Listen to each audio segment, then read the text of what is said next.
Hoje a gente mergulha numa história impressionante, lá nos 3 primeiros capítulos de Daniel. É uma narrativa sobre como a convicção de alguém é testada até o limite quando se está de frente com um poder imperial assim, gigantesco. É uma boa pergunta, não é? Como é que um grupo de adolescentes exilados conseguiu peitar o império mais poderoso daquela época? A gente vai fundo nessa história de coragem, profecia e poder que acontece bem ali, no coração da antiga e grandiosa Babilônia. Bom, tudo começa no meio de uma crise gigantesca, lá por volta de 605 a.C. Jerusalém tinha acabado de cair e os jovens mais brilhantes de Judá, incluindo Daniel e seus amigos, foram simplesmente arrancados de suas casas, levados como prisioneiros para o exílio. E olha, eles não foram simplesmente jogados numa prisão. Eles foram escolhidos a dedo para um programa de treinamento de elite que duraria 3 anos. O objetivo?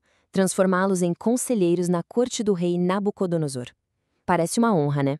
Mas por trás disso tudo tinha um desafio enorme para a identidade deles. E o primeiro grande teste veio rápido. E não foi uma prova de inteligência ou força, não. Foi um teste de integridade. Daniel e seus amigos decidiram não comer a comida da mesa do rei. Para eles, aquilo era se contaminar, sabe? Seja porque a comida era oferecida a ídolos ou porque ia contra as leis alimentares deles. Então, no lugar daquelas comidas finas do rei, eles fizeram uma proposta bem ousada. Olha, deixa a gente comer só legumes e beber água por 10 dias. Pensa só, foi uma aposta muito arriscada. Se eles desagradassem os supervisores, as consequências poderiam ser terríveis. E o resultado? Bom, depois dos 10 dias, eles não só estavam mais saudáveis que todos os outros jovens, como a Bíblia diz, que foram considerados 10 vezes mais sábios que todos os magos do rei. Esse primeiro ato de coragem, de convicção, abriu portas e preparou o terreno para desafios que seriam ainda maiores. Pois é, se o primeiro teste foi sobre o que comer, o segundo já era uma questão de vida ou morte. O rei Nabucodonosor tem um sonho tão perturbador que quando ele acorda, ele não lembra mais o que sonhou. Mas a sensação terrível ficou e ele ficou apavorado. Então ele chama todos os seus sábios e faz uma exigência que é simplesmente impossível. Ele não quer só que interpretem o sonho, não. Primeiro, eles têm que adivinhar qual foi o sonho. Claro que eles não conseguiram, era inevitável. E a reação do rei? Fúria total, imediata. A resposta sincera deles basicamente selou o destino de todo mundo. Com isso, o rei simplesmente decreta a execução de todos os sábios da Babilônia. E nessa lista, claro, estavam Daniel e seus amigos. Com a sentença de morte decretada, Daniel não se desespera. Ele pede uma única noite, apenas uma noite. Ele se junta com seus amigos para buscar uma resposta que eles sabiam não viria de nenhum ser humano. E a resposta vem, numa visão. O sonho do rei era sobre uma estátua gigante, e cada parte dela significava algo. A cabeça, de ouro puro, era o próprio Império Babilônico. O peito e os braços, de prata, representavam um império que viria depois, o Medo-Persa. O ventre e as coxas, de bronze, apontavam para o Império Grego. As pernas, de ferro maciço, simbolizavam a força do Império Romano. E, por fim, os pés, uma mistura estranha de ferro e barro, representando as nações divididas que surgiriam depois de Roma. E o mais incrível é quando a gente olha para a história. Essa profecia bate de uma forma impressionante. A Babilônia, o ouro, dominou a partir de 605 a.C. Aí veio a Medo-Pérsia, a prata, em 539. Depois a Grécia, o bronze, em 331.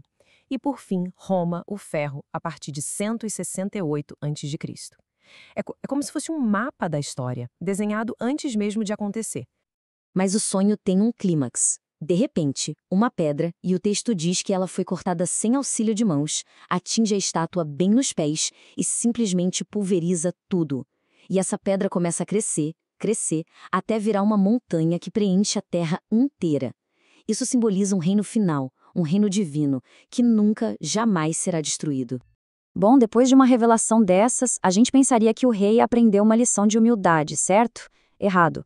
O orgulho de Nabucodonosor falou mais alto, e isso levou ao teste mais extremo de todos.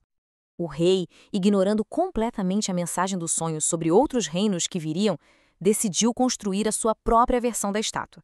Só que essa não era feita de vários metais. Ela tinha 27 metros de altura e era inteiramente de ouro.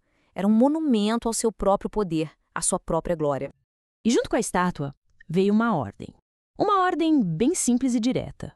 Quando a música tocasse, todo mundo deveria se curvar e adorar a imagem de ouro. E quem não obedecesse? A punição era ser jogado vivo dentro de uma fornalha ardente. E é claro que os 3 amigos de Daniel, Sadraque, Mesaque e Abednego, se recusaram. Eles ficaram de pé e enfrentaram a fúria do rei com uma calma e uma determinação que são de arrepiar. O rei, cego de raiva, não só mandou jogá-los na fornalha, ele ordenou que aquecessem 7 vezes mais do que o normal, mas o que ele estava prestes a ver lá de dentro do fogo iria deixá-lo absolutamente chocado. Porque quando o rei olhou para dentro da fornalha, ele não viu 3 homens sendo consumidos pelo fogo. Ele viu não 3, mas 4, caminhando tranquilamente lá dentro.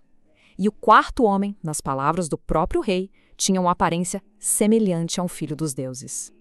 Ao saírem, eles estavam completamente ilesos. Aquele milagre, aquele evento impossível, provocou uma mudança profunda no homem que era, naquela época, o mais poderoso do mundo.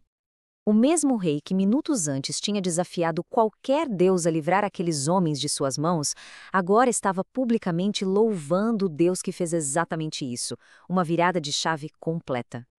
Então, no final das contas, o que essa história toda nos ensina? Primeiro, que pequenas decisões de integridade no dia a dia podem nos fortalecer para desafios gigantescos.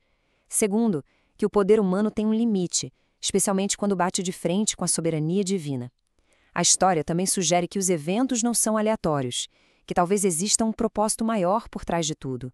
E, por fim, que todos os impérios, não importa o quão poderosos pareçam, são temporários. Isso nos deixa com uma reflexão, não é? A fonte sugere que a história não é só uma bagunça de eventos aleatórios. E se a ascensão e a queda dos impérios seguir de fato um roteiro oculto? É um convite para a gente olhar além do que é imediato, além das notícias do dia, e talvez enxergar um enredo muito maior se desenrolando.